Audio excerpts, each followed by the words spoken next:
caros amigos do Speed, está no ar mais uma edição do programa Curva do S. No programa de hoje vamos falar da NASCAR com os resultados de Daytona. Carlos Cray, um dos pioneiros da Pickup Racing, nos fala sobre a evolução dessa categoria. Teremos o segmento de arrancadas e o correio da semana. Mas começamos falando de NASCAR e os resultados de Daytona. No Super Oval de Daytona, Tony Stewart na primeira posição, seguido pelo Jimmie Johnson, Denny Hamlin, Kyle Edwards, Kurt Busch foi o quinto colocado e destaque para Paulo Montoya na nona posição. Mas Sérgio, que acidente espetacular mais uma vez no final de Daytona. Exatamente, Roberto, um acidente espetacular. Agora eu queria chamar a atenção para algo que você falou durante a transmissão, que foi uma corrida estranha, não foi uma corrida típica dos Super Ovais. A gente não viu aquelas duas filas o tempo todo acontecendo e principalmente com os líderes se destacando o tempo todo. Tony Stewart, Denny Hamlin, Kyle Busch, Jimmie Johnson, algumas vezes Kyle Edwards andando no pelotão da frente, isolados do resto do pelotão. Aconteceu o Big One, envolveu 13 carros e no final o acidente espetacular que você mencionou, Kyle Busch e Tony Stewart, o que está gerando uma certa controvérsia, Roberto. Sem dúvida nenhuma, há várias pessoas falando sobre aquele acidente, mas eu chamo a atenção do carro. A NASCAR vai ter que dar algum jeito com esse COT, o carro padrão de hoje. Talvez aquele aerofólio traseiro, se trocarem por um spoiler, vai ajudar mais, dará mais confiança aos pilotos e outra vez os trezinhos vão se formar, porque foi uma prova atípica, nem parecia Daytona. Talvez seja um ponto, e o que eu quero falar, Roberto, é a questão do acidente. Foi um acidente semelhante, de certa maneira, ao que aconteceu em Talladega, envolvendo o Kyle Edwards e o Brad Keselowski. Agora, a questão se culpa o restritor de entrada do carburador, se culpa o carro, a culpa, perdão, é do piloto. Kyle Busch chegou para cima onde não tinha espaço para ele chegar, assim como em Talladega aconteceu com o Kyle Edwards. Ele chegou ali, Tony Stewart manteve a posição, o piloto não está na pista para tirar o pé. O Kyle Busch bateu de lado ali no carro do Tony Stewart. Vou lembrar dessa frase, piloto não está na pista para tirar o pé, muito bem. Classificação agora.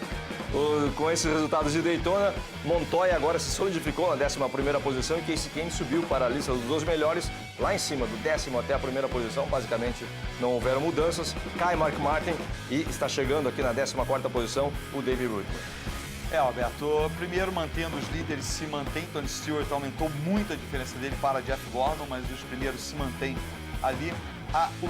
O que anotar é o seguinte, está aumentando a diferença, ou pelo menos nessa última prova aumentou a diferença. O Juan Pablo Montoya, a diferença dele para o que estava em 12º para o 13º colocado era de 1 ponto apenas antes da prova de Daytona. Agora a diferença do Kasey Kahne, que conseguiu se colocar entre os 12 primeiros, para o 13º, Mark Martin, que caiu da lista dos 12 primeiros, é de 65 pontos.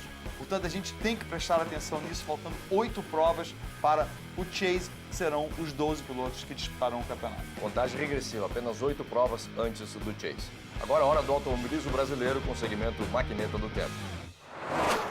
O Lorena GT foi um carro derivado diretamente do modelo americano Ferrer GT, produzido nos Estados Unidos pela Ferrer Motors Corporation e montado sobre a plataforma do Volkswagen Sedan 1300. Leon Lorena iniciou a fabricação do automóvel no Brasil em 1967, dando seu nome ao carro. No ano seguinte, foi feita a estreia do carro em competições, com o piloto Sérgio Cardoso. Também em 68, o Lorena GT foi oficialmente lançado no 4º Salão do Automóvel. Sua produção foi encerrada no início de 71. Estima-se que foram fabricadas em torno de 30 unidades, 22 carros completos pela fábrica e algumas carrocerias montadas de forma independente. Entre 1977 e 1981, mais 5 veículos foram produzidos com o nome de Mirage GT. Os Lorena GT foram bastante utilizados em competições e vários carros sobreviveram, a maior parte com diversas modificações.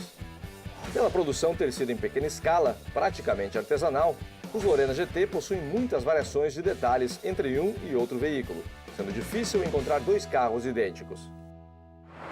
Logo após o intervalo, uma entrevista com Carlos Cray, falando da Pickup Racing.